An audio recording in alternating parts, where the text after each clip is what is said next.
Good evening, everybody. We're starting just a little late, so we better get on if we can. It is a great pleasure tonight to introduce Jerome Lewis, who's been a long-term, very good colleague for Radical Anthropology Group. Jerome is one of the major hunter-gatherer anthropologists in the world, certainly for African hunter-gatherers, with his long-term fieldwork with the BaYaka Mbendjele. He has also, unusually for social anthropologists, taken a lot of interest in the evolutionary perspectives, which is why he's collaborated with myself and Chris Knight, particularly Chris, on issues of evolution of language. Some of you may have heard him last term talking with Chris, and the evolution of music, particularly interesting research. And he's also been a major advocate of Indigenous rights and support of Indigenous people, forest peoples, in protecting their own resources, developing ways that they can do that in the face of extractive capital. This has been a very significant part. Flourishing diversity, one of his major initiatives, amongst others.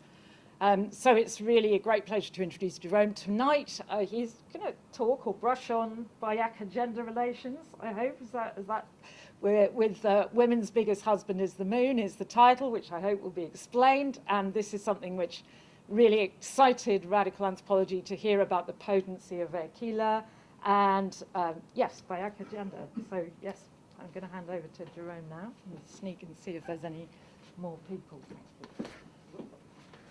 Okay, well, thanks, Camilla, and very nice to be here talking to you all about this subject. The people who I'm going to be talking about are egalitarian, and that's something which is often misunderstood, particularly in the West, where we have all sorts of claims to be egalitarian ourselves. And it might just be important to contextualize that for those who are unfamiliar. We have a system we call it's a meritocratic system of equality. So we're all supposed to be born equal in rights and equal in opportunities, and then through our individual merit, we earn different places in that hierarchy that emerges from that. So while the society we live in is claimed to be egalitarian in the sense that everyone starts with equal rights and equal opportunities, in fact, of course, the result of applying that to the outcomes is that people are very unequal. And the further criticism is that actually we don't start with equal rights and we don't start with equal opportunities. So if, for instance, you're a darker skinned person and you're born in the northern part of this country, your likelihoods to have the same opportunities as a lighter skinned person born in the south will not be the same. Your opportunities will be much more limited. So these are ideologies of egalitarianism rather than the actual practice and the living reality of egalitarianism in people's social relations and economic relations. So the societies I'm talking about have no leaders. They have no hierarchy. They have no status positions, nobody with authority to judge or to say this is the right way of doing things, this is the proper way of doing things. There's no police force to enforce behaviours that might be considered unacceptable. So how do these societies do that? Well, this has caused quite a sort of series of controversies among anthropologists.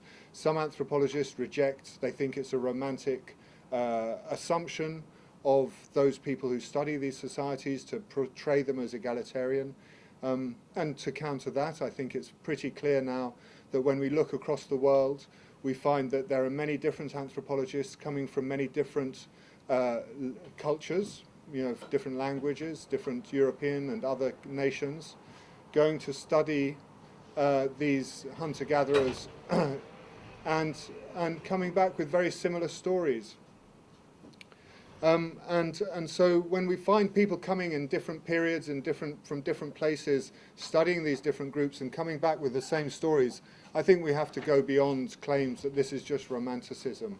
And in fact, that romanticism, or the accusation of being a romantic, I think actually reflects the ideals of those making the accusation more than it reflects the realities on the ground.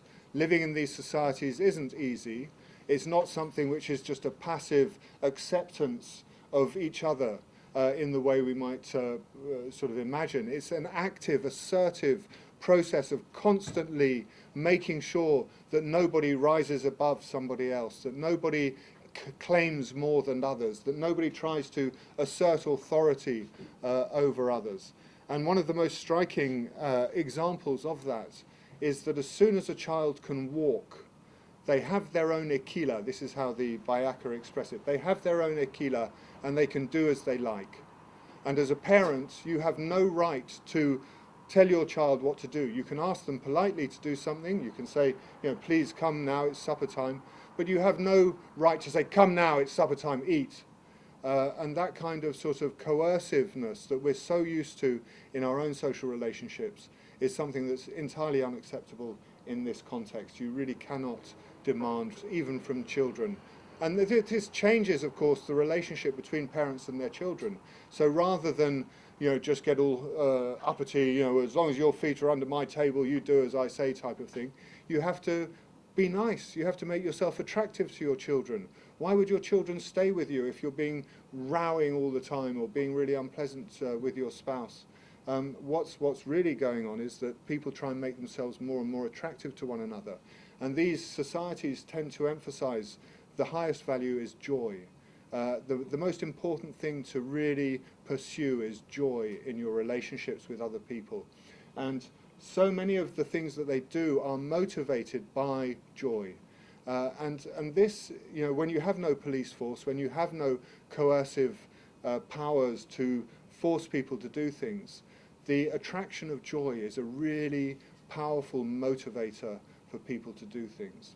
And it changes the whole dynamics in the relationships of collective activities. Now, the title, A Woman's Biggest Husband is the Moon, is going to be, it's part of a bigger cosmological construction, which I want to try and explain today, which is a process by which the rules of these societies are understood by each individual who lives through the normal things that happen to a body as it matures.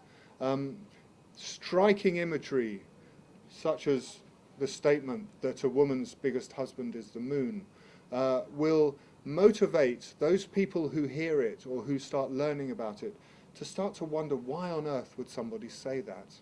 And I'm sure all of you have had a little reflection on, what is this title about? What does it mean? And I suspect that for at least some of you, and possibly the majority of you, you've associated the moon with a biological process that can happen in women's bodies, menstruation. And indeed, you're correct. That's what it is about. It is about menstruation. Women's first husband is menstruation before they know any man. And this is part of a broader complex of beliefs, practices, and prohibitions, or taboos, as it's often referred to in anthropology, which serve to communicate a whole cosmology. But it's not a cosmology in the way that perhaps people here are more familiar with, where you have some doctrinal text which defines, how it was in the beginning and how it's going to be, and the rules and laws you have to follow in order to be a good Jew or a good Christian, a good Muslim, or whatever it might be. These are cosmologies that have no written text. They have no dogmatic set of propositions to explain them. Rather, they are communicated in very subtle ways through striking behaviors, through unusual things that are required of you to do, these prohibitions. Suddenly, a food which is really desirable, something that everybody eats around you, you're told you can no longer eat. And it provokes thought, it provokes curiosity. And curiosity is the driver of these systems and how they communicate themselves over time. And the reason why this is important, I think, for people in our societies to understand, is that these places don't have school-like institutions where you order knowledge and you instruct people in what happens. They don't have formal institutions for judgment, for passing authoritative statements, or evaluating practices. And so that has led some anthropologists looking from the outside in to claim that these societies are just sort of haphazard, accidental assemblages of practices that have just come together, just randomly, and that they're actually very culturally unstable, that they must, quickly unravel themselves and collapse into some sort of chaos. But what is striking is that now we have the opportunity through genetic studies to actually date how long these societies have been living in these places. And we start to realize that actually they've been there for a very, very long time. And the particular groups I'm going to be talking about today in the Congo Basin, the genetic evidence shows categorically that they've been in this area of the forest for over 50,000 years. And in that time, if you look at groups from on the western side of the forest and compare them with groups on the east, you find that the material culture, the solutions that they have for living in this forest are still the same. It's quite remarkable, because not because they're primitive or somehow unimaginative, but because those are optimal solutions to living in this forest. And it's really important that we dismiss the sort of social evolutionary arguments that underpins the racism of colonialism, that in the process of justifying how it was that people from European countries could go off to other parts of the world and impose themselves and rob and steal the things that they wanted from those places, there had to be some legitimating ideology. And that legitimating ideology was this notion of progress, of development. It's something which is still widely adopted today and believed in, this idea that we're all somehow developing towards this Western model of living.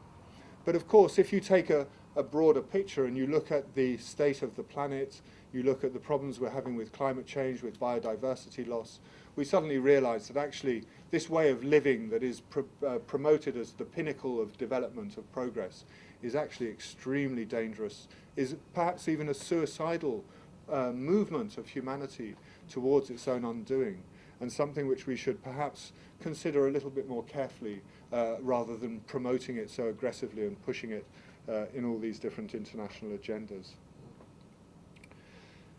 So what I'll be talking about is how taboos act as a stimulus for thought in these contexts, so that you don't need to depend on these authoritative structures, these institutions for perpetuating things. And this system of rules is called ekila, and this idea of the moon is part of ekila, part of its striking imagery that leads to people understanding these different systems of living. And what this system of taboos does is it actually describes proper sharing. And we're very economically biased in our own societies, so we think of sharing to do with, stuff, with economics essentially, with things. We share things out. But in these societies, sharing is much more than just stuff. It's emotions, it's the quality of relationship between people. So these taboos concern laughter. What's appropriate to laugh at and what isn't appropriate to laugh at? It's not appropriate to laugh at animals. If you laugh at animals, they suffer for us to eat. In these hunter-gatherer societies, of course, people depend on killing animals to eat. And it's particularly men who are engaged in killing animals. And the skill it takes to kill is actually something that's very difficult. It's not something that's quick to acquire. We get the idea from watching too many movies that killing is somehow easy. Killing is not easy. Killing is hard. Life is very tenacious. It wants to persist. And it really is something that needs to be studied and practiced. It's not something that you can just do easily by any means at all. And that possibility of violence, which has been controlled by men, has the possibility of extending to their relations with women. And rape is, of course, something which is very great danger to women. And when we look at our closest relatives, primates, rape is something which is used legitimately by males to impregnate the females in their harems. And all our closest primate relatives have these very hierarchical structures.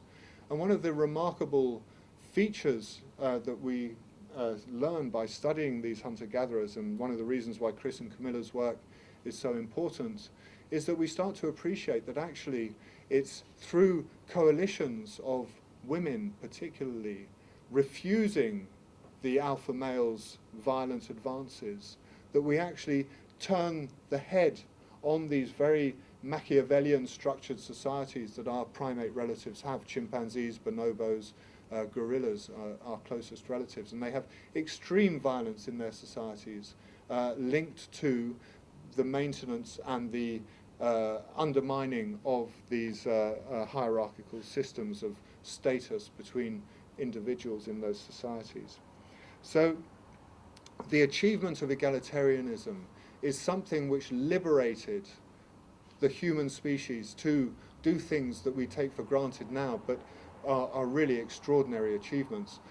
Things like language, our ability to speak, the alloparenting of groups of mothers coming together with their grandmothers in the very early evolution of Homo, which enabled those babies' brains to expand to the size of the brains we have today, would not have been possible without those coalitions of women coming together to support one another in rearing those large-brained, very dependent babies.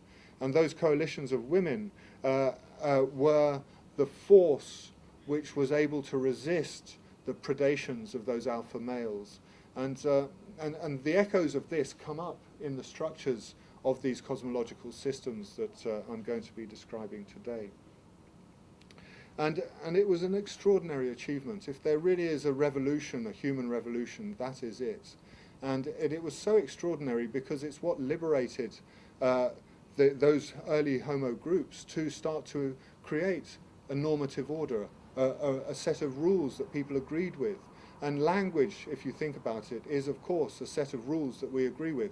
The words I'm uttering to you have no direct correspondence to the things I'm saying, that I'm talking about, but you're all able to imagine what I'm talking about because we have a convention that this is what these words mean. These are, and in chimpanzee societies that's not the case. In gorilla societies that's not the case. So we have something very precious that we value enormously that distinguishes us from our primate relatives. But we don't really appreciate that where it came from is not the status seeking that we're all familiar with because we have that primate heritage. And when situations change from the sort of situation I'll be describing tonight, those primate heritage characteristics quickly re-emerge and we start peacocking and becoming arrogant and trying to claim status and advantage over others. So the work of egalitarianism is constant. It's not something you can just sit back and assume is sorted out. It's a bit like discrimination or racism or sexism. These aren't things that you can just sit back and allow, oh, well, we've solved that now. They're constant battles in human life because we have this primate heritage. And if we want to keep hold of the things we value, we need to understand them better. And we can do that through some of the ways that these groups of people have achieved in maintaining that egalitarianism right into the present. And it really is a great achievement. It's something that I think we grossly underestimate.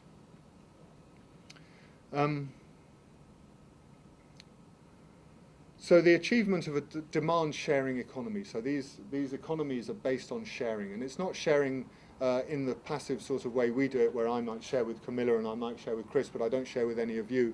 And you're all wondering, why isn't he sharing with me? There's a power relationship which is starting to develop there. I'm favouring them and not favouring you. Why? Well, you might start to be nicer to me because you want me to favour you as well, and so sharing in our society becomes another act of power co-opted into these hierarchical relations. Whereas in these societies, sharing is something which is organised by your demand. So I have my bag of sweets here, and Camilla sees it, and she just says, give me sweets. And because we're in one of these societies, I can't refuse her. It's rude for me to say no. I can't even consider it. So I just hand my bag of sweets, and she just grabs a big handful of sweets. And then Simon sees, oh, Camilla's got a load of sweets there. So he moves down here and says, oh, give me some sweets. And he grabs a bunch of sweets off her. Meanwhile, Chris has already come to my bag and thought, I want some of those, give me sweets. And he's taken some as well. And then Simon's sitting there, and then you ask Simon, give me some sweets. And he gives you sweets. And very quickly, the sweets have gone all around the room without me being able to assert any kind of influence over the process, which might lead to me to ask for favours, to claim authority, and so on.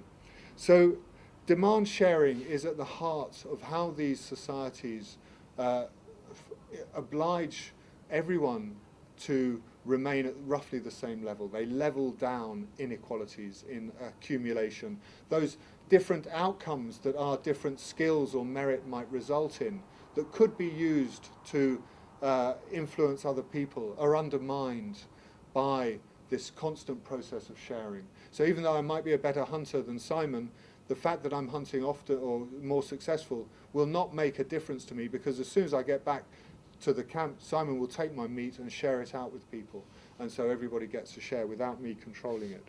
So it's very important to understand some of these dynamics and in what I'm going to explain to you now. So the group of people that I'm going to be focusing on are these hunter-gatherers in Central Africa here. And the actual place where I've been working is just about exactly there, Mbendjele. And they are one of the Western groups, and all these groups are essentially the BaYaka, and then there are these central groups that are the Twa, and they go down into Rwanda, Burundi, and then you have this one other group, the Mbuti or Aswa Efeswa, and they are the Eastern groups. This group and this group have not shared a mother for 44,000 years.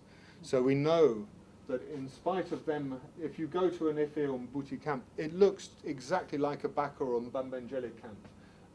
It really is remarkable, the similarities. Even the tools they use are still the same.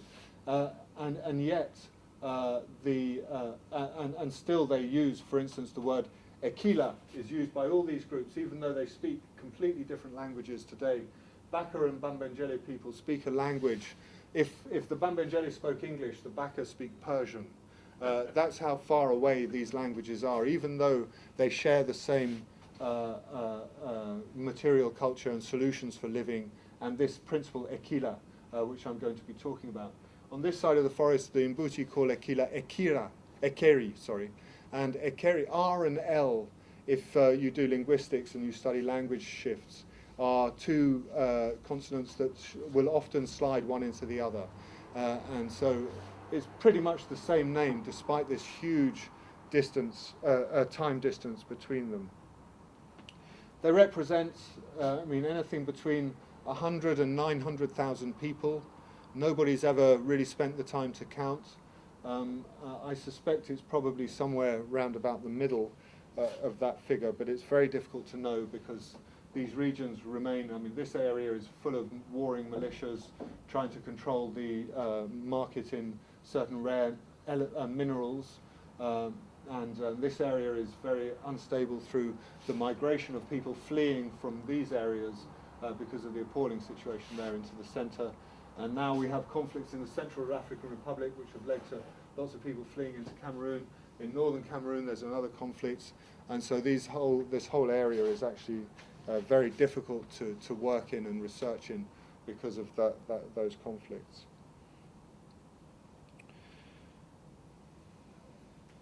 So what's very interesting, I think, is that symbolic system that is represented by this term ekila, it pushes people in these societies to realize this whole cosmological world, a symbolic world that makes differences between the genders seem natural and normal, and it makes clear what that relation, how it can work in its most effective way in this context. It provokes each generation to question very weird things that are asked of them, or striking imagery that's used to describe the relationships between things like women's bodies and the moon. And these prohibitions allow them to really explore what is appropriate sharing, what are the rules that make our lives possible in this egalitarian, this assertively egalitarian way. And so the sharing is not just about dead animals. It's about sexuality, it's about laughter, it's about menstrual blood, about semen, and it ends up as a total system for managing this forest. And And it's important to remember this forest is a remarkably rich biodiverse area that has been, really beautiful for hundreds and hundreds of years. There have been various changes in the forest with the coming and going of ice ages. But it's only in the past sort of 30 or 40 years, with the intensive imposition of extractive capitalist enterprises and industries, that the forest has really started to deteriorate. So this model for forest management that these local people have been applying through concepts very similar to ekila has been remarkably successful in ensuring that human needs and the forest's needs, the needs of all the other species, are incorporated into a system which functions very well.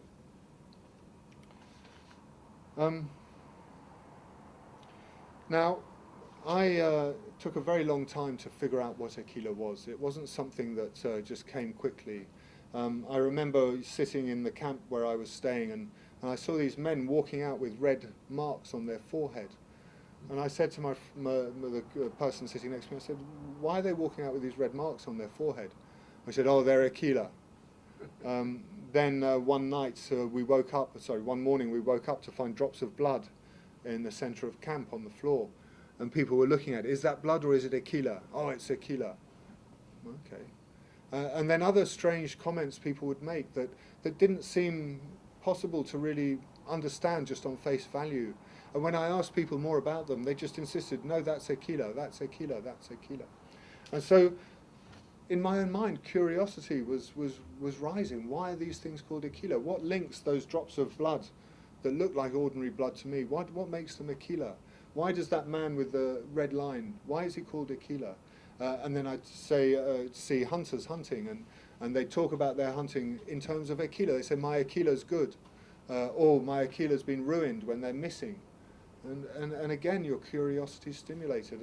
And these things really sort of prompted me to seek explanations. And when I found one particular explanation, it would then have a sort of an effect on the other explanations that I was discovering. And so I'd slowly start to build a picture. And as that picture built, it would influence the ways I understood other linkages between those different things being called ekila.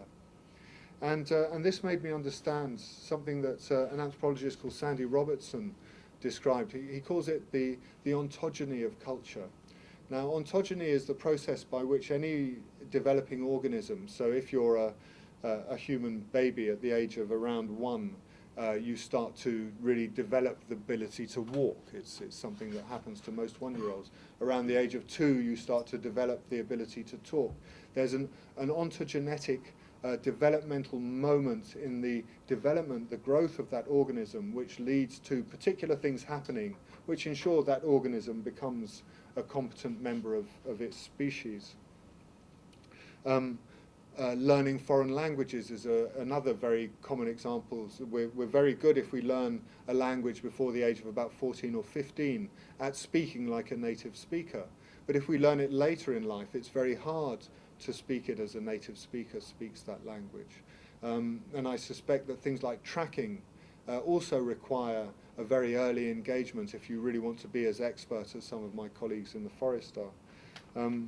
Anyway, writing is another one. If you learn to write after the age of sort of 18, 19, your script is unlikely to be as fluent and comfortable as scripts of people who've learned as children.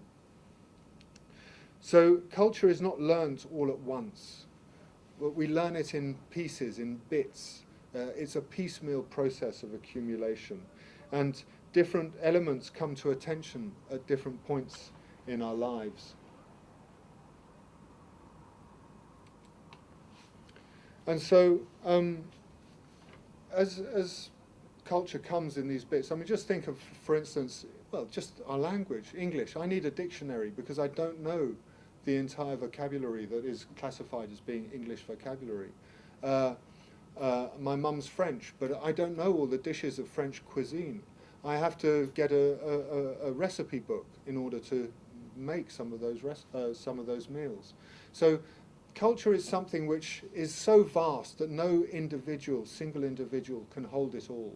Instead, it's distributed amongst us all, and it also emerges and is learnt through that that process as we grow and we engage in different things. So, for instance, the name. Sorry, I'm jumping ahead. Yeah. So, some of the things that tickled my curiosity about ekila are things like a menstruating woman is called ekila.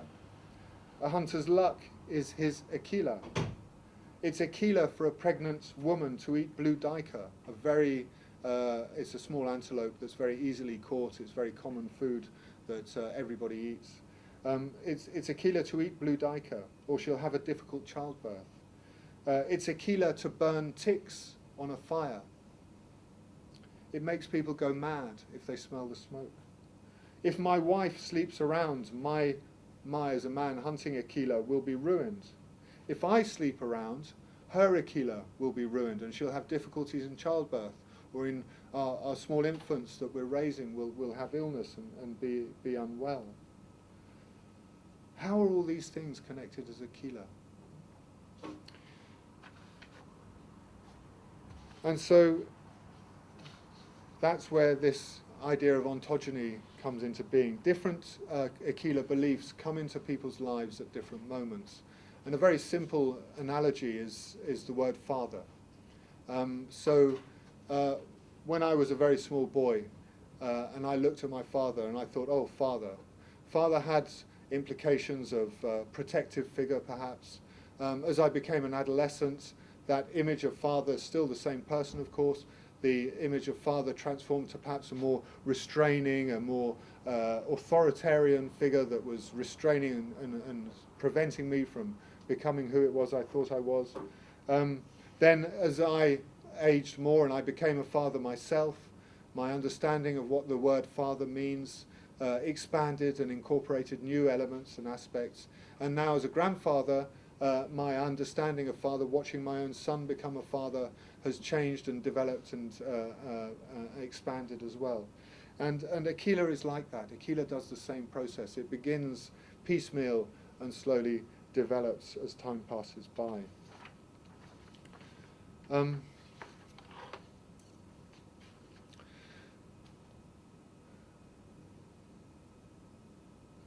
So Ron Brunton claiming these societies are just haphazard assemblages of beliefs and practices is something that really grated me as an anthropologist living in this system and seeing how consistent across different communities and places people were. It really made me think that something deeper has to be happening, and how can I really understand this? And the long-term continuity of these hunter-gatherer societies really is held in these taboo systems, and the way that they make cosmologies come to life. And what's very interesting is that these taboos around menstrual blood, the blood that is caused to fall when men kill animals, was studied by an anthropologist called Alain Testard in the 1970s and the 1980s in France. And he had a heart condition, so he couldn't do field work. So his job was to just be a proper armchair anthropologist and read everything coming in and try and compare it and understand what patterns were available. And he was particularly interested in hunter-gatherer societies. And he noticed, for instance, that across the world, and this is before modernity and the sort of aggressive consumer capitalism really spread widely, or as widely as it is today, he noticed that, for instance, women rarely used tools which pierced.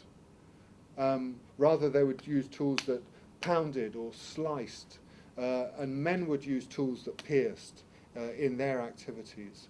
And he noticed that this symbolism of blood, this obsession that hunter-gatherers right across the world have of keeping separate and very carefully guarded the boundaries between menstrual blood and the blood of killing animals, was consistent right across the world. And still today, you can even see the traces of that in, and he wrote about this in 1980s France, that you would never find women working in abattoirs as the killers of the animals. You'd very rarely find women working in butchers, sometimes as the counter person selling, but never as the butcher doing all the cutting.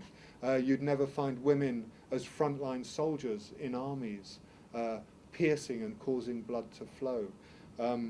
In the Catholic Church, a menstruating woman could not come to receive communion because her blood was too powerful and couldn't mix with the blood of Christ that was given in the wine. And right across in many traditions around the world, menstruating women can't participate in rituals because they spoil the rituals. The blood they have is very powerful blood.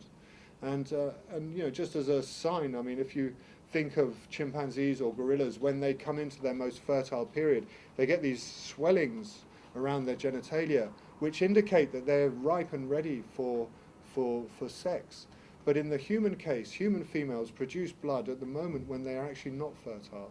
The sign of their fertility is at a point where they're not fertile. This is a really remarkable thing, and something that Camilla and Chris, of course, have worked on extensively. And if you come to the other RAG talks, you'll no doubt hear about.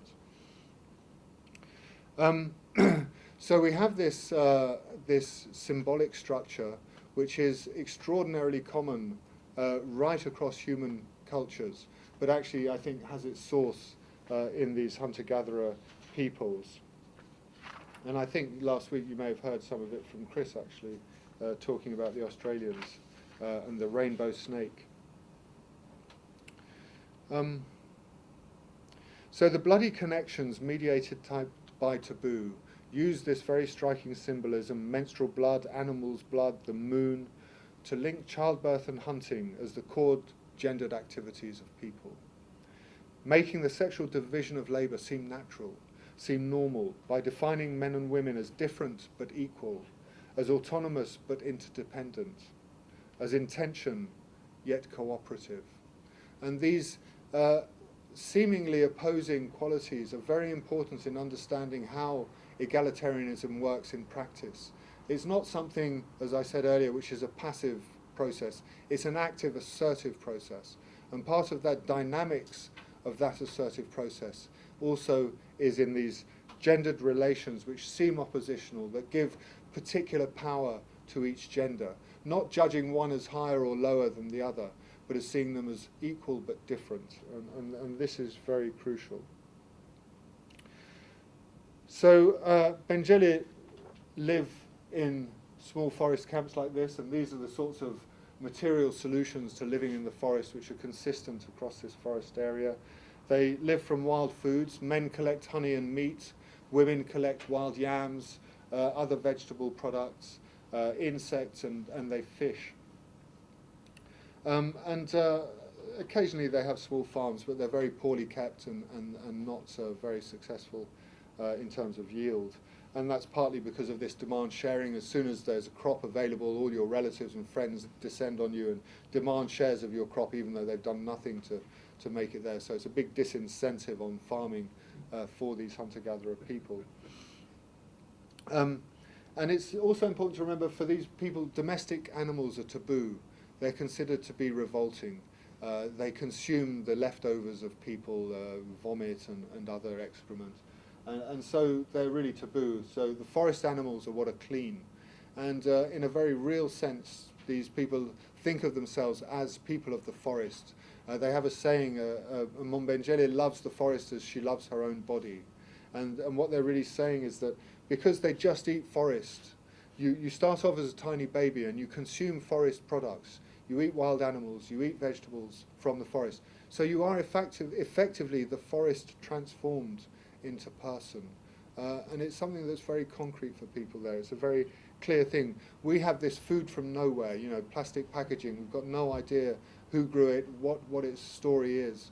And so we don't understand that same way that our environment constitutes who we are, if you are in this way. So living in this way. So these are camps of 10 to 60 people generally. That's about the sort of effective grouping for living by wild foods. People go out every day and they hunt and gather what they need. And they move regularly according to season as different resources are made available in different parts of the forest. They love visiting their friends and relatives, so their movements will be as often prompted by the social opportunities that camps nearby may offer them. But also when they have conflicts with each other, of course all people do get into conflict sometimes, rather than sort it out, rather than sit down with a judge to say, oh, you're right, you're wrong, they just avoid each other, they just separate. And it's remarkable how often just a bit of distance and time can resolve conflicts without the need to go into all the details and work them through and so on. And what's perhaps just noticeable, if I point it out, is the gendered spaces in the camp. So you've got women and children hanging out by their huts, and then you've got in the middle there this male area called the Mbanjo, where the men sit and talk to each other and listen to all the news that's coming in from different people as people come out of the forest. And their job is to listen to everybody, and then in the evening to give a sort of summary to the camp. It's the camp talking to itself effectively. And they say, oh, well, you children who were playing in those high trees and one of you fell out into the water, that's too dangerous. Be careful. Don't play in those big trees like that anymore. Oh, and you women who were out gathering yams over there and saw that there was honey in that tall tree, look, boys, you better go. And tomorrow that's a really important thing for us. We need to eat honey. I need to eat honey, and so on. And they try and just bring all the news back together to return it to the camp so that people know what's going on and think about what they might like to do in the following day.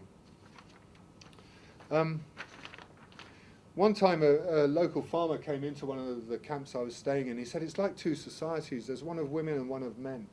And it is. I mean, in the day, often women will go out just as a big group of women with kids and making lots of noise, whereas the men go out in ones and twos very quietly, just wanting to surprise animals. They don't want to make themselves too known. So, and these are core components of what makes these egalitarian societies effective. So I just very briefly want to just outline some of the core issues, how these societies as a whole across the world where you get egalitarian societies, they follow these principles. Every individual has free direct access to the resources they need for their lives. There's nobody who can say you can't go there or you can't do this, you can't collect that. You can go and do whatever you need to do for your life. And the means of coercion are available to everybody. Deadly weapons are lying around camp. And in theory, if you so wished, you could pick up a poisoned arrow, and it wouldn't matter that you're frail and old lady. You could chook a strong young man in the backside when he's lying asleep with that poisoned arrow, and that will be the end of him. So it means that young man, just because he's big and strong, is not going to go and dominate and everybody, because he's still vulnerable. He won't be able to look out all the time for himself. And mobility is central. If someone is trying to oppress you, is trying to control you, is trying to put pressure on you, that you can just leave them. You don't even need to explain.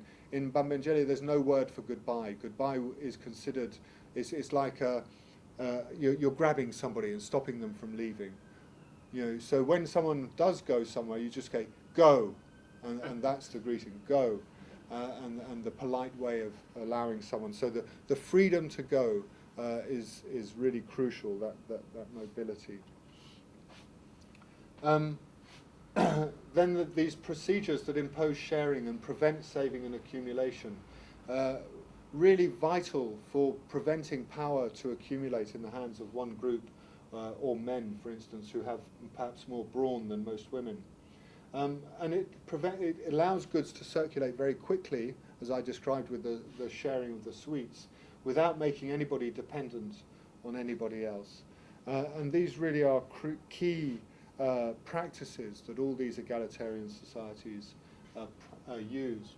But in addition, you need other leveling mechanisms, because in the sort of daily dynamics of people's relationships, you often need to bring someone down, and this is particularly the case with men in their relations with women.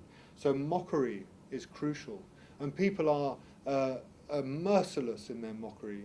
And if a man misbehaves, it's pretty much guaranteed that shortly afterwards the elder ladies will imitate his behavior in a very unflattering and humorous way, and the whole camp will come around and start laughing, enjoying the performance of the old ladies, and the old ladies will keep repeating the performance until they notice the person they're imitating arrive to watch.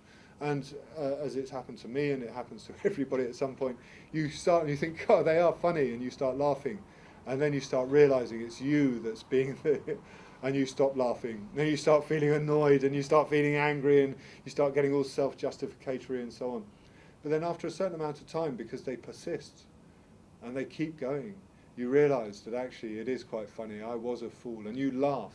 And as soon as you laugh, they stop. And it's a very interesting psychological process for really correcting people's behaviors.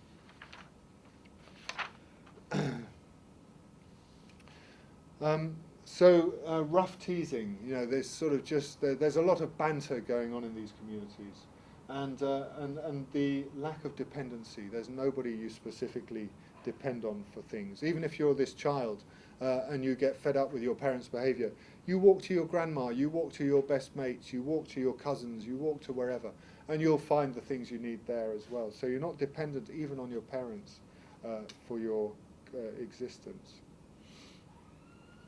So of course this is very different to our primate heritage, and overthrowing the alpha male really is a crucial step in how we turned the heads, this revolution that turned the head, made possible trust. In a chimpanzee society, you can't trust your conspecifics, as they're called, the other chimpanzees in your group, because they'll be out looking for ways to get one up on you so that they're more popular with the alpha, and he's more likely to mate with them, or he's more likely to look out for them.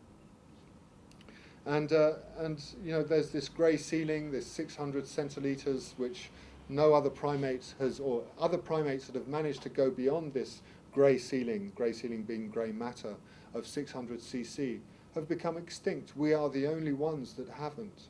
And so there must be some explanation for that. And that explanation comes in this achievement of egalitarianism, of those early groups of alloparenting mothers and grandmothers who came together to support one another in raising these very costly, energetically costly children.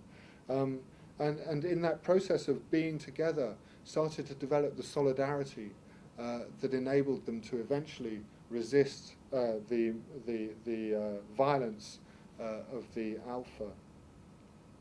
And if you think about it, incest and the denial of the legitimacy of rape are really at the heart of the human social order. We call it a kinship system in anthropology.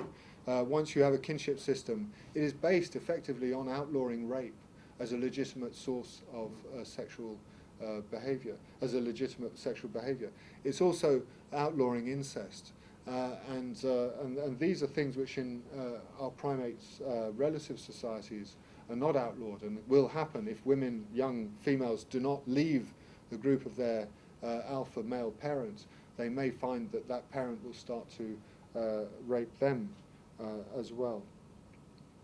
So this group of early Homo women who developed that solidarity, who started to develop in the theory that Chris and I have been working on these past few years, singing song, music, as one means of protecting themselves and their children from the predations of the dangerous animals around them, were then slowly able to use that same practice of stopping lions from coming to them to prevent the alpha male from coming and imposing himself on them too. And it's that critical moment which is where that coming together, marked by the blood of menstruation, that those women were able to really consolidate their ritual power. And it's through that ritual power that we develop these really key elements of what we call we intentionality, understanding ourselves as part of a group, not simply as an individual. And from there, a normative order that allowed symbolism, language, and the things that we value as making people really special to emerge. But in our present historical context, these remarkable achievements have been overridden in most human societies by a return to this primate base instincts that we still, of course, have because we are primates. And has resulted in these re-emergence of these inequalities and these hierarchies in human social relations.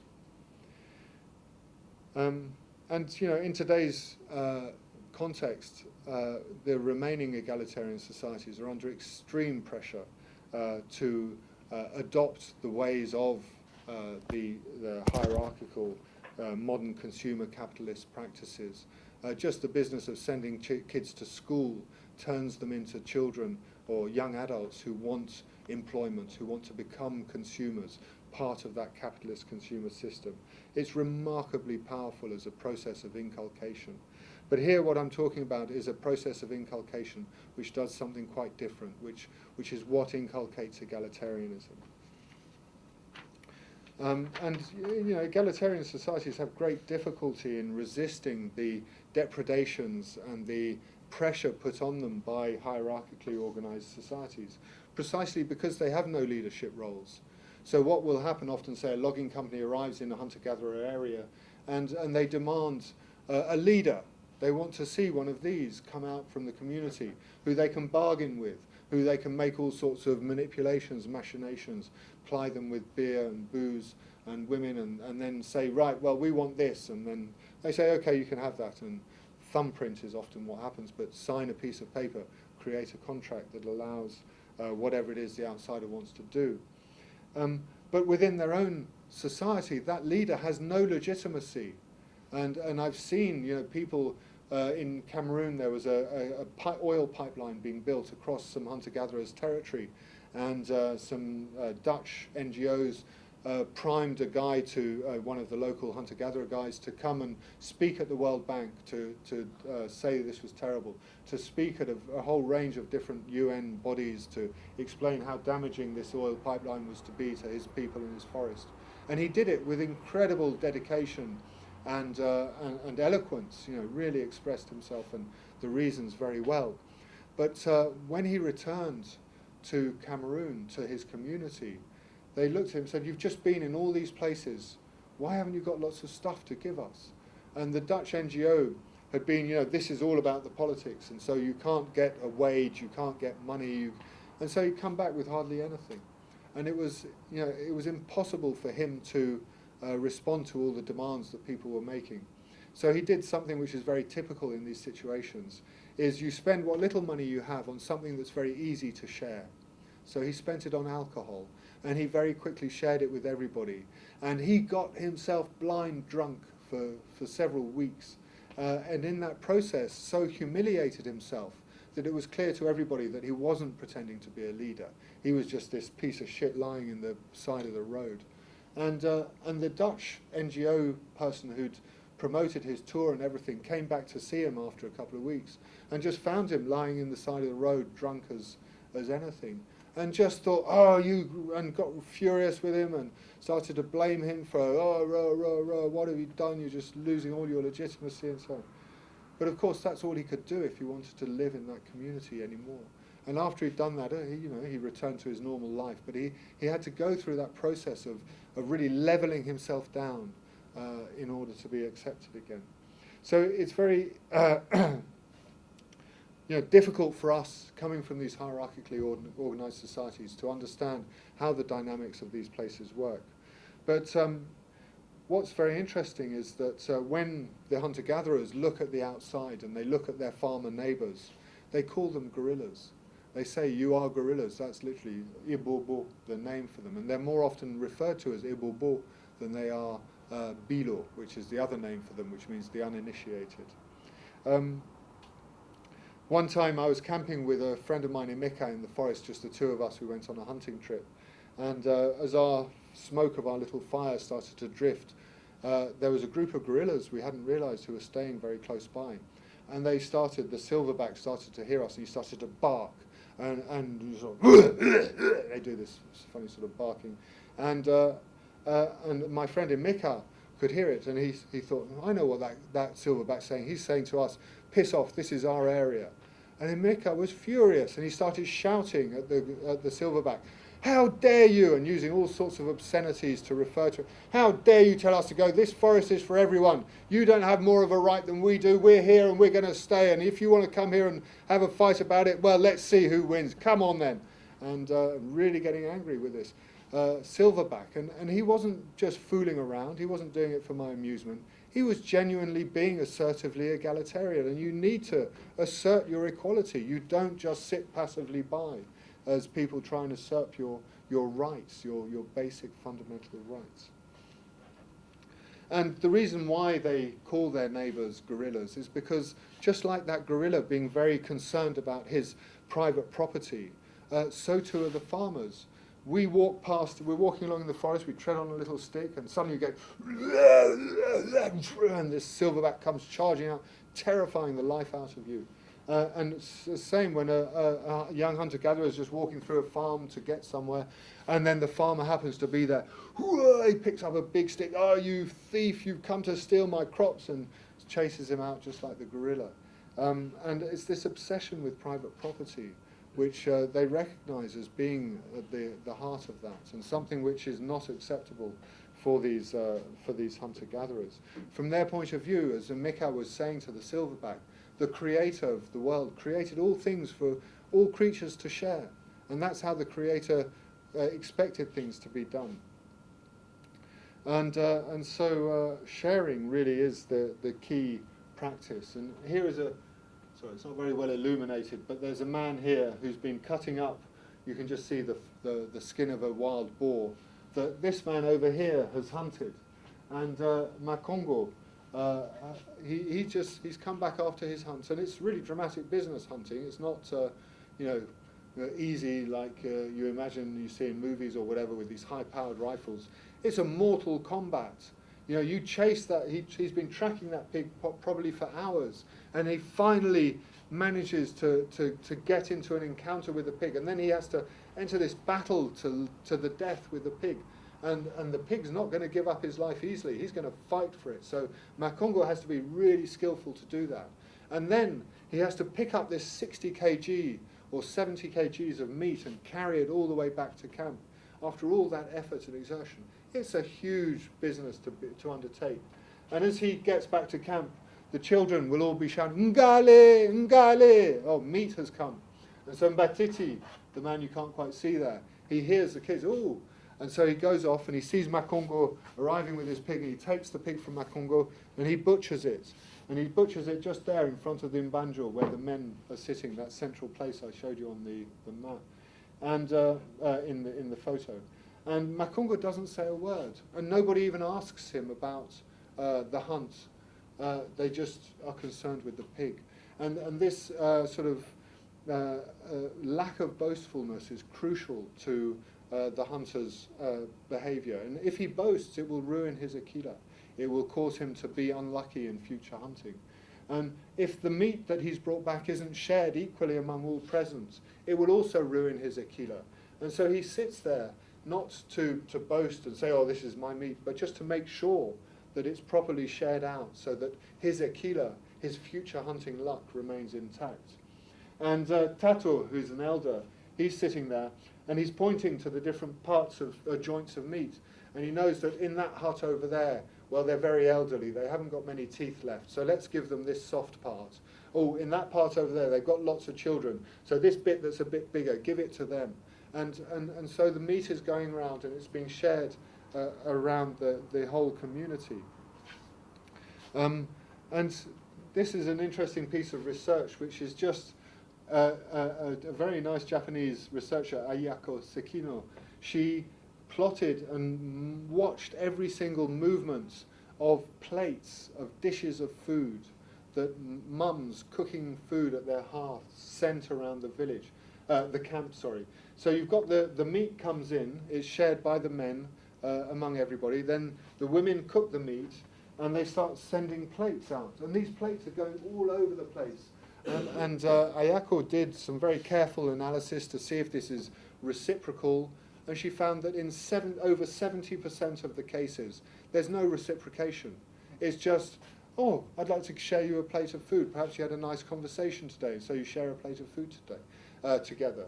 It's just about creating social relationships through sharing. And there's something very important about that process of showing affection by the way you share. And so, you know, the men sharing the meat is one side, then the women sharing the plates is another. So you get this constant sharing. It's Tim Ingold calls it the life process of these societies. It's the material life process of these societies, the movement of foods being shared around, and the sharing of other things too.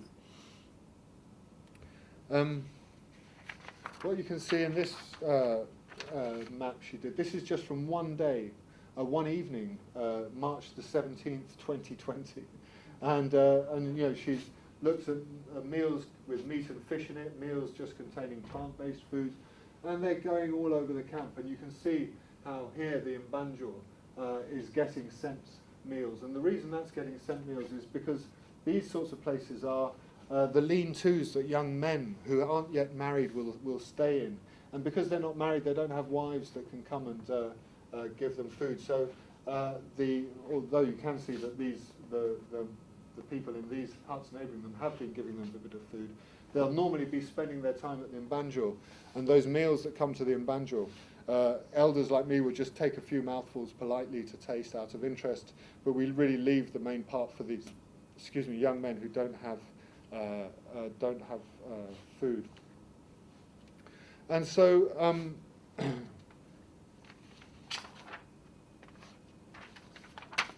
yeah, and so this process of sharing really does, you know, bind communities. It's really so active. It's really you do it. It's not. There's no economic value in doing it to this extent.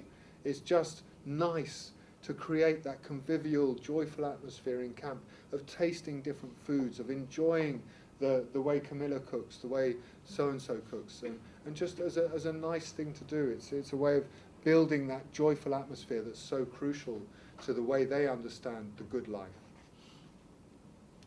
And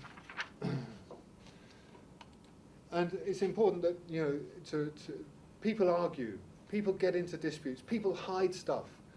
This particular old lady is infamous for her manipulation of situations. And I took this photo because I was just so despaired at having her in my camp, or in the camp I was staying in, because she causes so much trouble.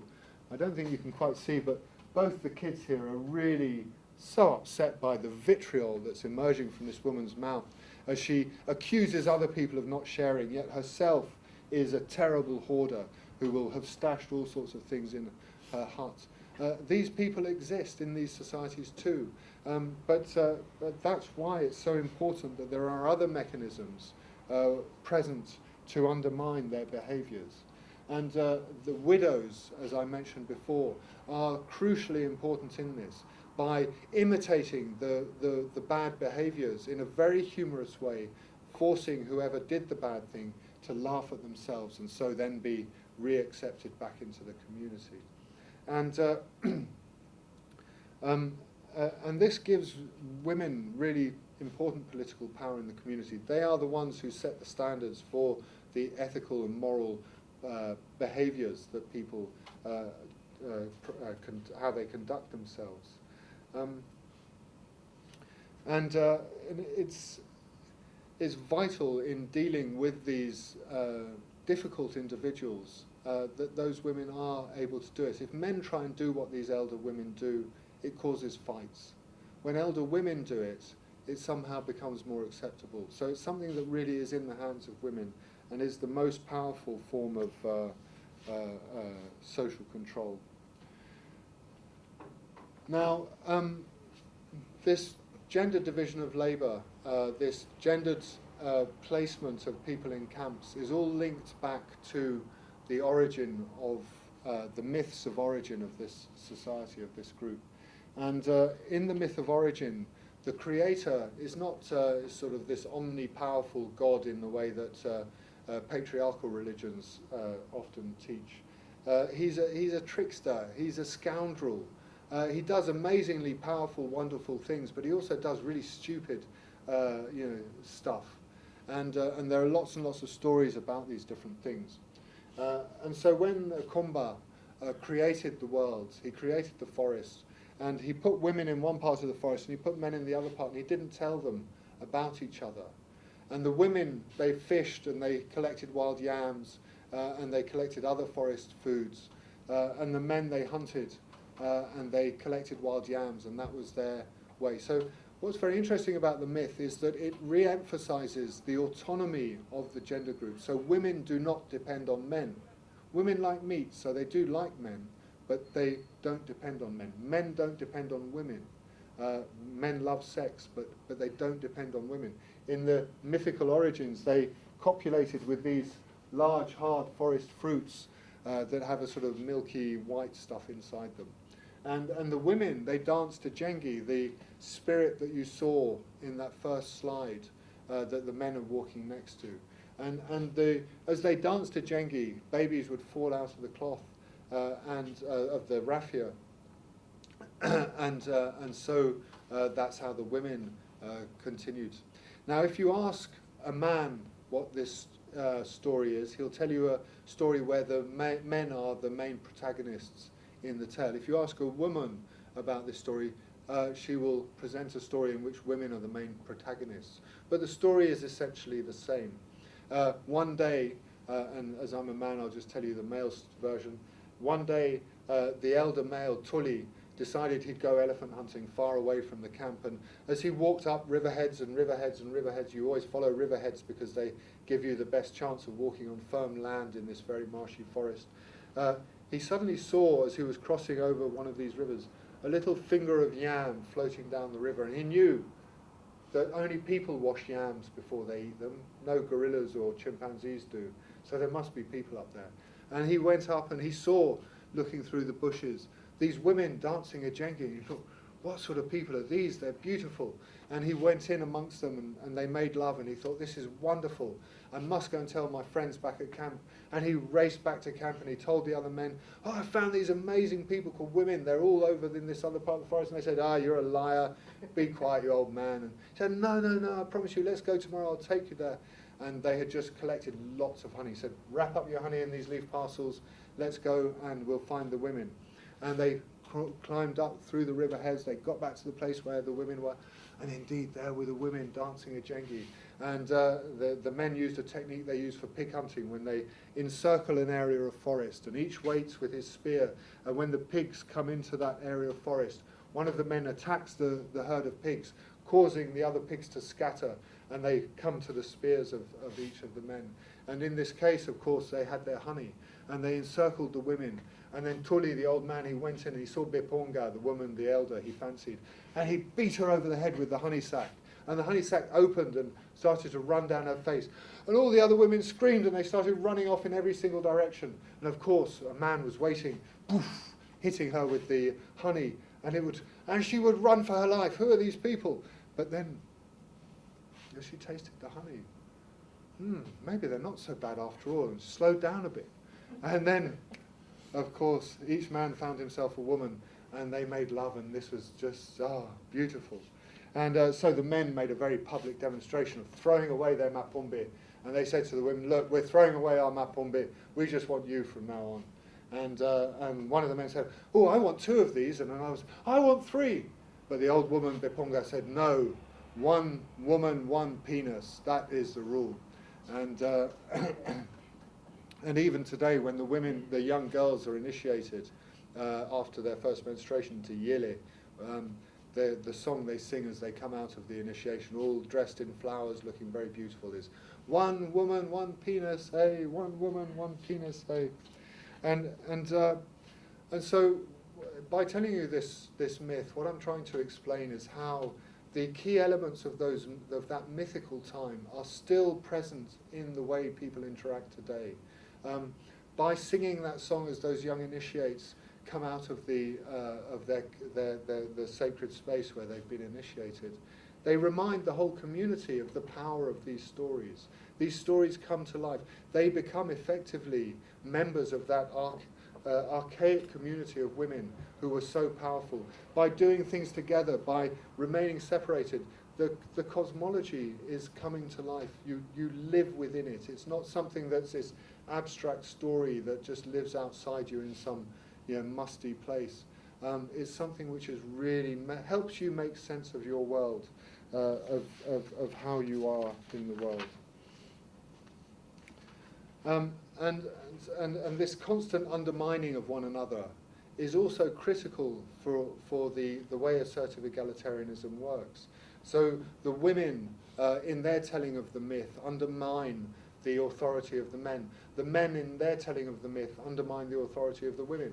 And they don't argue it out. It's not like a cause for contention. It's just accepted as the way that gender groups will express themselves in relation to one another in order to have basically gender egalitarianism. And whenever someone says to you, this is an egalitarian society, have a look at the relations between men and women. And if they are genuinely egalitarian, then yes, it is an egalitarian society. But if it isn't, if it's just an equality between men and not between men and women, then it really is not an egalitarian society. The role of honey in the myth, still today, I mean, this man is climbing for honey. He's risking his life to get to the top of that tree. And then when he gets there, and look at he's just got a liana around his waist. It's not comfortable to wear that. And that's the only thing that's preventing him from falling out of the tree. And as he gets up to that hole there where the beehive is, he's going to have to start smoking those bees, but they're going to come out. They're not happy that he's there. And as he starts chopping into the wood, chopping into that, he puts his bare hands inside to take the honey out to drop down to the people below.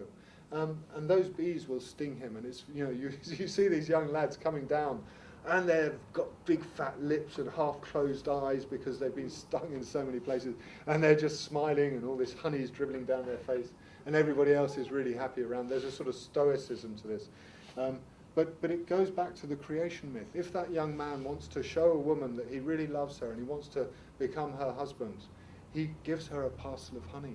Still today, that's how you show that you're really interested in a woman. You bring her honey. So these myths are ways that really stimulate and justify the behaviors that people have in the present. But perhaps one of the most striking ways that the cosmology is made to seem living is this association between the moon and menstruation.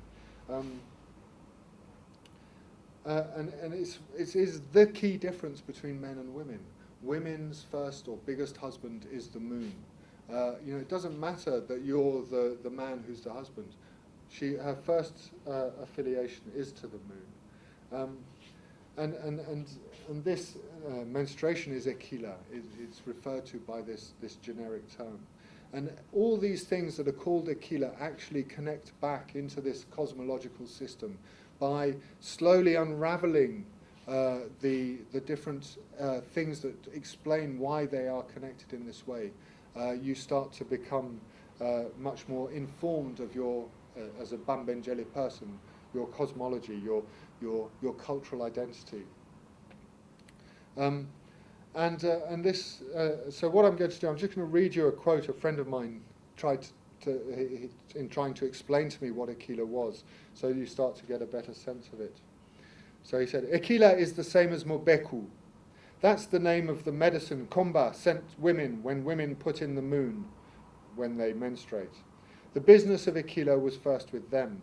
It's all about children. You can see their woman's tummy. You can see women's tummies swell up at this time. It's the wind. They have to expel their wind as ekila, as blood. This cleans out their wombs. If that blood stays in the body, it will make the woman ill. She has to get rid of it. If she doesn't do ekila, then she has to do ekila. That is how it should be. Women's biggest husband is the moon. If I'm a hunter, I don't sleep around with different women. If I slept with her, then her, then her, and then her, all the animals would know.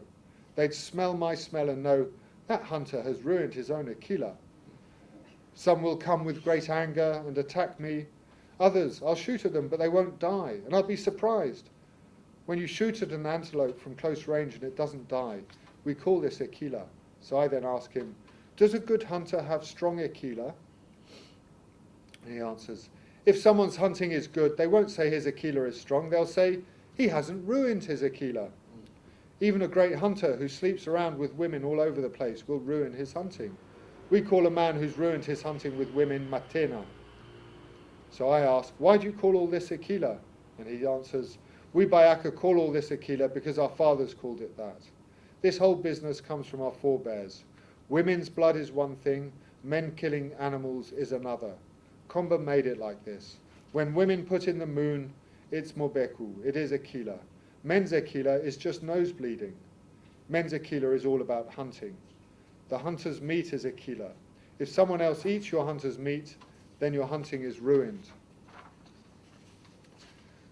So these prescriptions seem random, but actually, as they unfold in the practice of everyday life, they lead to very different behaviors. So men will walk in small, single file, quietly, not wanting to disturb the animals. Whereas women will walk in large groups, making lots of noise, the children calling and shouting between themselves, women singing, yodeling, in order to announce to the animals that they're coming, so that those dangerous animals move away. And they believe that because they smell of ekila from their vaginas, they risk angering those animals, and they risk being subjected to attack. And so they want to make sure that that doesn't happen. And if you take an outsider's view, in this area of forest that about 20,000 Mbendjele people live, there are, or at least the conservationists estimated, that there are about 23,000 gorillas, about 9,000 elephants, and about 4,500 chimpanzees, and probably around 15,000 buffalo. And these are really dangerous animals that will, if provoked or surprised, risk attacking humans. So the behavior of the women through this belief system is actually very important for keeping them alive, for keeping them safe in this forest. But as long as a man hasn't recently had sex or been sleeping near a pregnant or menstruating woman, he won't smell of human ekila, and so he's able to pass without offending the animals. And so suddenly it becomes obvious why men should be the ones who go hunting. It's much safer for them to do it. And then one thing that results in is that actually women will orientate themselves inwards towards the health and vitality of the group, whereas men are expected to orientate themselves outwards to these dangerous animals, bringing back the dangerous flesh to the group so that the women can cook it and make it something that's nutritious and safe to consume. Also, the neighbours, women are very reluctant to go to farmers' villages to engage with farmers, but men are expected to go to these dangerous places and represent the interests of the group to those outsiders. And so basic beliefs about ekila and the piecemeal explanations that are given for them differentiate people according to age and according to their gender. So just to summarize the ontogeny of ekila, how this cosmology starts to emerge in the awareness of each individual in this community. As children aren't subjected to ekila prohibitions, they can walk, as soon as they can walk, they have their own ekila. But their ekila is somehow fresh and doesn't get damaged in the same way that other people ekila can be.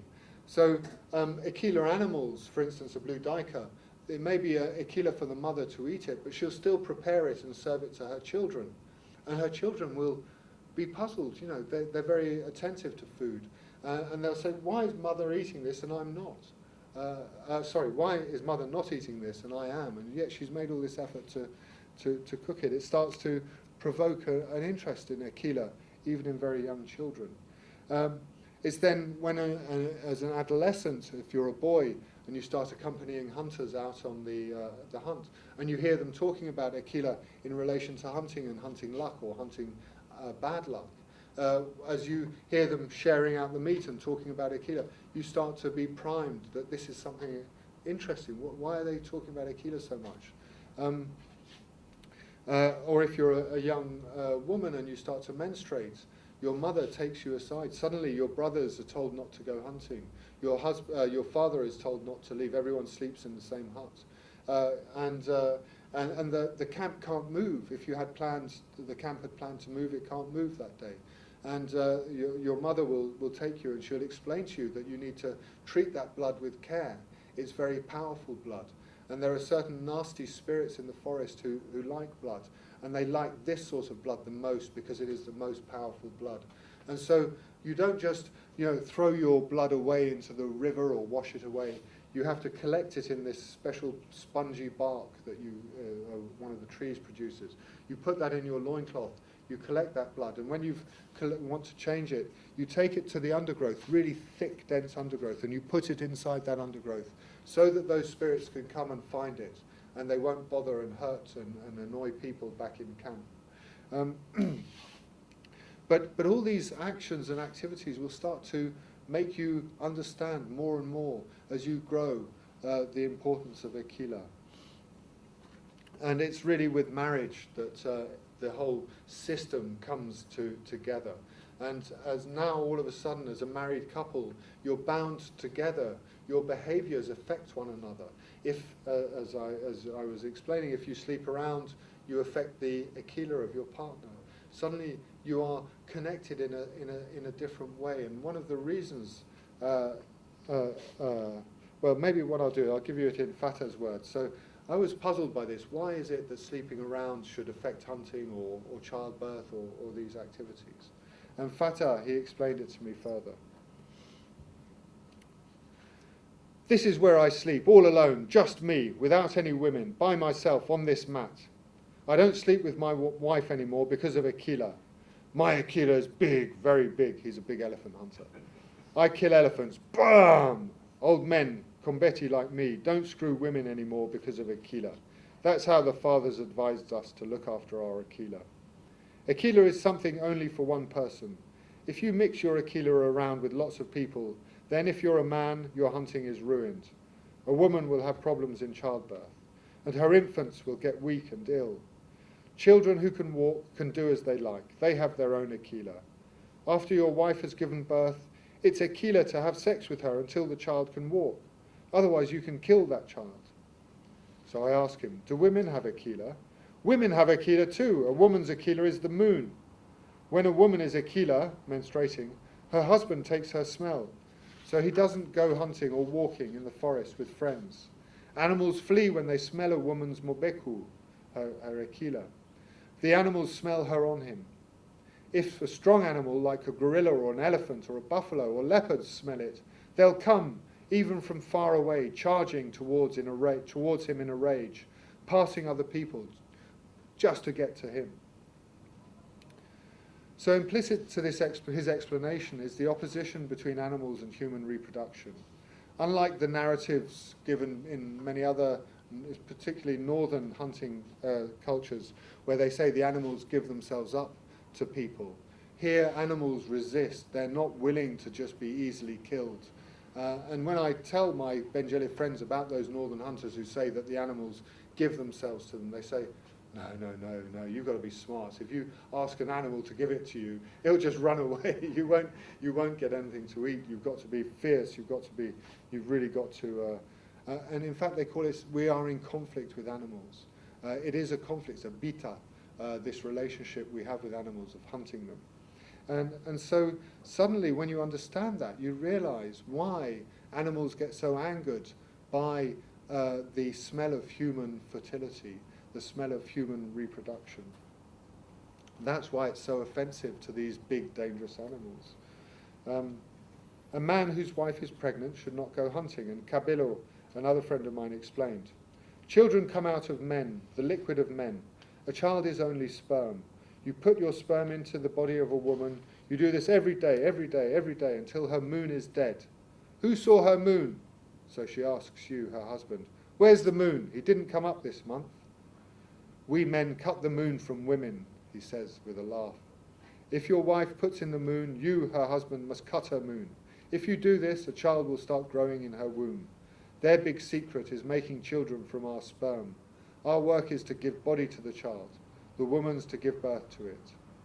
So pregnancy, from this understanding, this folk biological understanding, is work by both partners. It's a simultaneous activity. It's not a one-off event. And because it's this connected simultaneous activity, that's why it's an ongoing process in their relations with the animals as well that they're hunting. And so it's only once I understood that I understood why these taboos apply to a reproductive couple and not just to individuals. And I'm sure it's similar for Mbendjele. Once they start to learn these other ideas that are so important to their society and their culture, they start to understand why these taboos are applied. And so the taboos become like a stimulus to curiosity, to discover whole areas, other areas of your more abstract cosmology.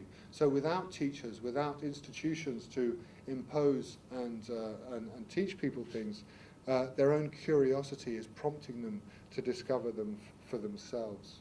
And it's that discovery for yourself which suddenly makes that cosmology not something that's imposed on you.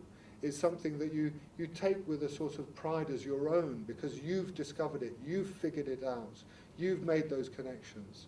And it gives that cosmology a stability which is quite remarkable when you think of the duration over tens of thousands of years of these cosmological systems right across the world, across all these different hunter-gatherer societies. The same mechanisms are at work producing this. Yes, no, I've just got to finish. Yeah. So the bodily practices, discipline, and the behaviour that the ekila prescriptions demand serve to justify the key cultural distinctions between what is seen as proper and right for men and women to do, between obtaining vitality from outside the group versus transforming vitality into new human life within the group. Ekila defines how the body's vital forces, reproductive potential, productive activities, and their products, moral and personal qualities and emotions, should be shared so to ensure that group members experience good health, unproblematic childbirth and child rearing, and successful hunting and gathering. From a Mbendjele perspective, these are the key components of a good life. So social equality here is about recognizing difference, about celebrating it, and combining together in a complementary way. And of course, you know,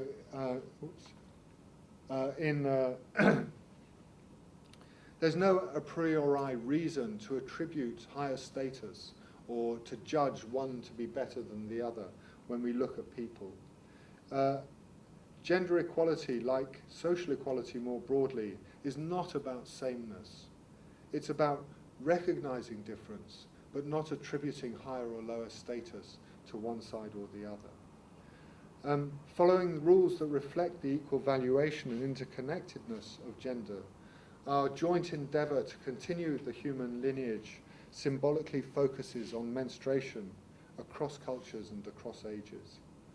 And the fact that these hunter-gatherers have experienced their forest as a place of abundance and all their activities are focused on maintaining this abundance is, I think, a profound lesson in some of the things that we need to address in our own dominant system and society.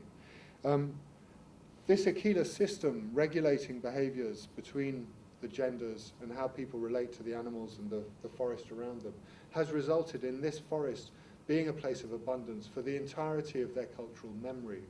And I say that with confidence because there is no word for famine in the Mbendjele language. When I explain to people that there are places in the world where people starve to death, they looked at me in disbelief, and people called me a liar. It was just, it's like me saying that somewhere in this lecture theatre, there are places where you're going to suffocate, where you won't be able to get enough oxygen.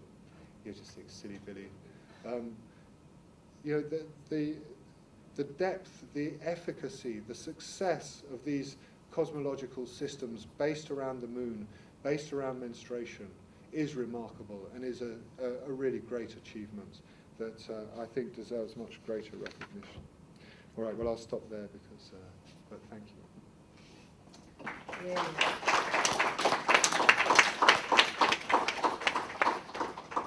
Thanks so much, Jerome. You really took us right through it all, and gave us a fantastic, vivid picture. We are quite late, and I'm conscious that people need to leave together to go outside as well. So perhaps we have a question or two from the room and a question or two from Zoom, and make it do that.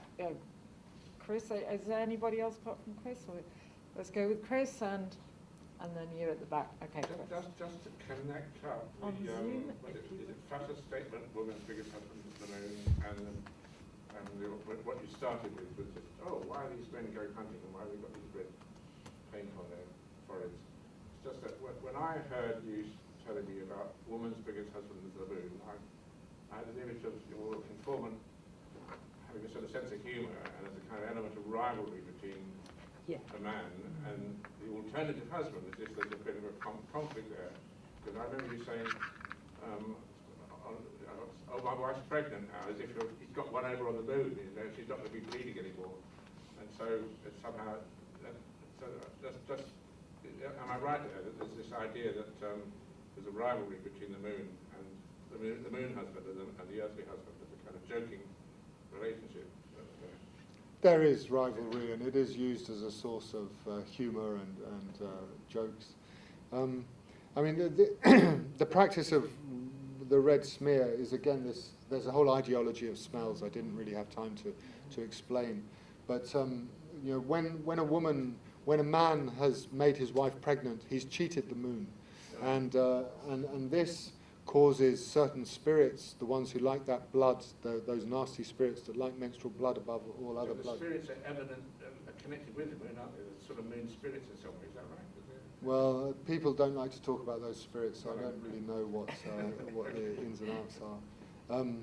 But essentially, so what the husband has to do is he has to, as his wife's belly starts to take the shape of the child inside, they mark it and they cause it to bleed, and that blood is then collected and mixed in with a red paste, and that ball of is called mongole is kept safe, and every time the husband wants to go out, he wipes it on his forehead, and anyone in his hunting party will wipe it on their forehead. And the idea is that the smell of her blood will slowly feed these nasty spirits, the blood-eating ones, so they'll leave him alone and not mess up his hunt, so that when he does aim at that animal that he wants to kill, he shoots straight. That those dangerous animals don't get provoked to come and attack him. And it's a way of undermining the risks of that through this ideology of smells. And when you live in this very dense forest, smell really is something that tells you a lot about what's around you. It's a really important sense that we don't perhaps use as much these days.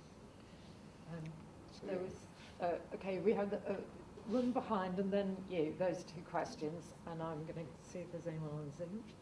I was wondering if women's menstruation or their ekila, given that it limits either the male's hearers hunting or the group's movement as a whole, if it was just seen as the natural course of things, or if there was any sort of sense of annoyance towards it, if it happened when you weren't expecting it, or what was the group's feelings? Reaction to it, reactions to that.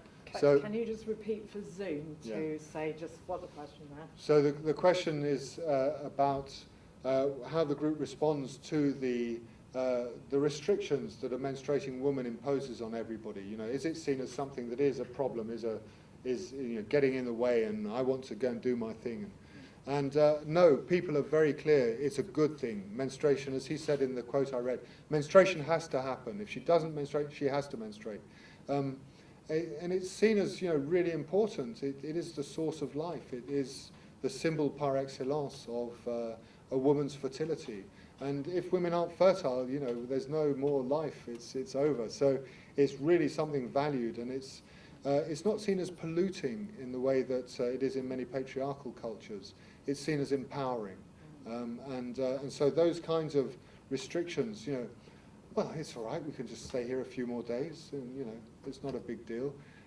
So it doesn't provoke that kind of reaction or response. It's more that sort of playful teasing and making a bit of fun, as opposed to getting really upset about it. It's respected, actually. I mean, very, very strongly. Yeah. Did you want a question? Yeah, thank you very much. There is more of an observation and a comment in this moon, because literally you find it across at Botswana. Yeah.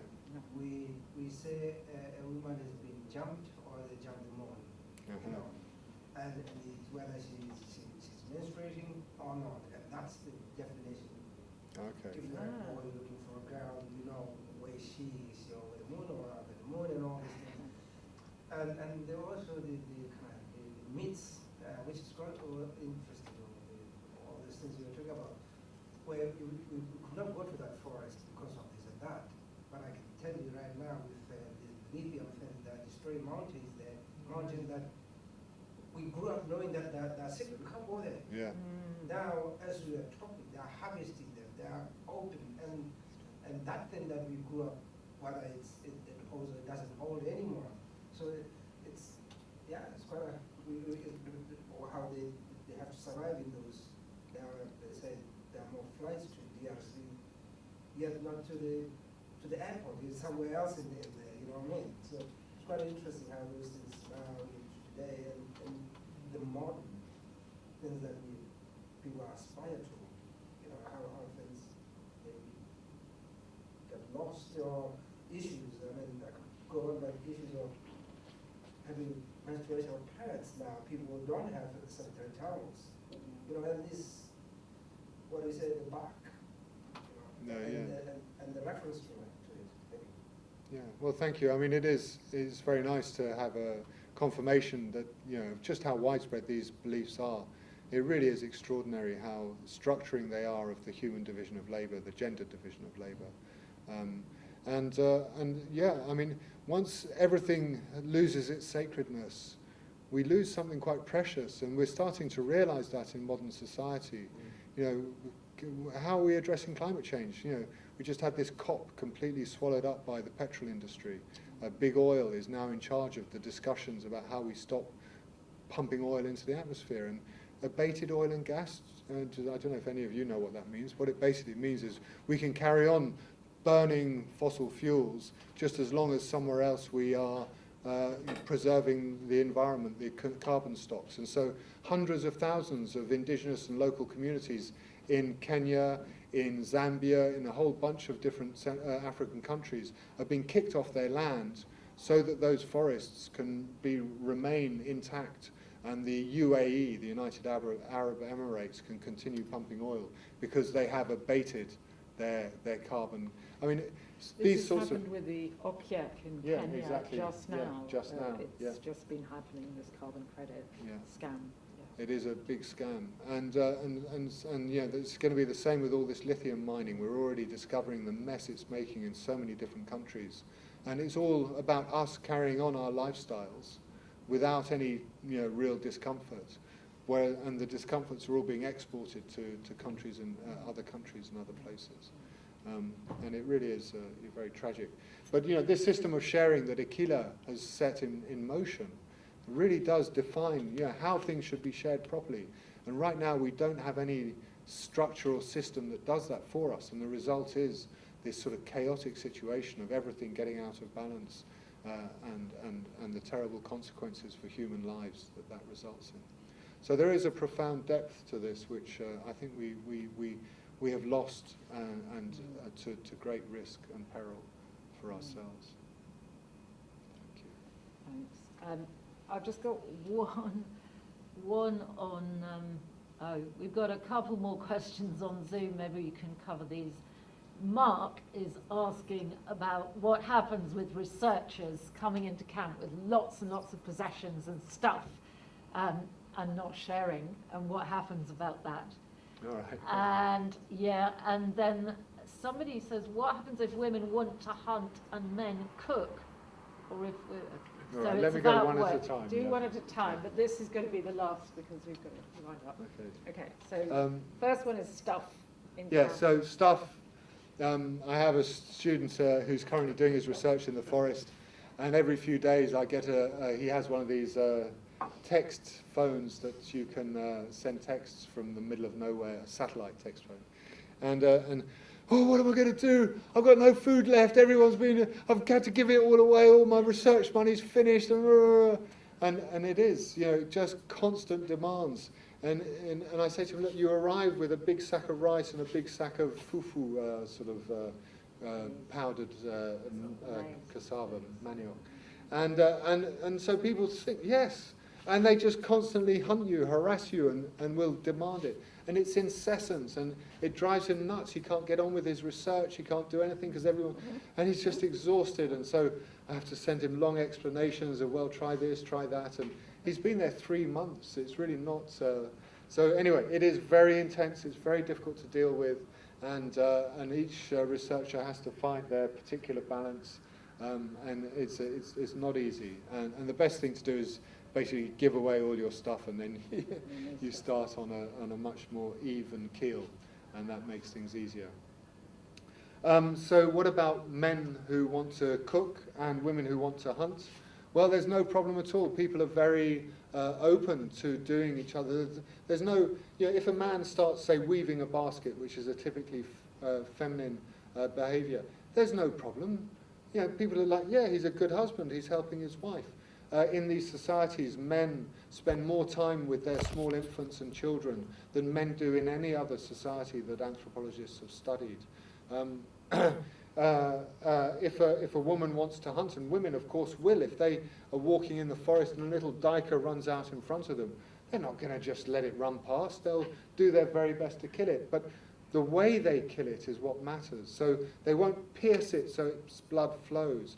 They'll try and catch it by its back legs and then swing it up and round so that they can knock it out on a tree. Or if they happen to have a machete or a stick in their hands, they'll club it, they'll beat it. But if they have a machete, they'll never use the blade. They'll always turn it round with the blunt side so that it knocks out. They really want to avoid causing blood to spill, piercing, that classic male thing. I remember one time a couple of Muslim had come down the river on a trading expedition, and there was an antelope swimming across the river, and so they were in a boat, and so they grabbed the antelope out of the water and then slit its throat. And the Mbendjele women were horrified. This was revolting. How dare you spill so much blood so unnecessarily? And that evening, these traders landed in the place where we were staying, and disembarked.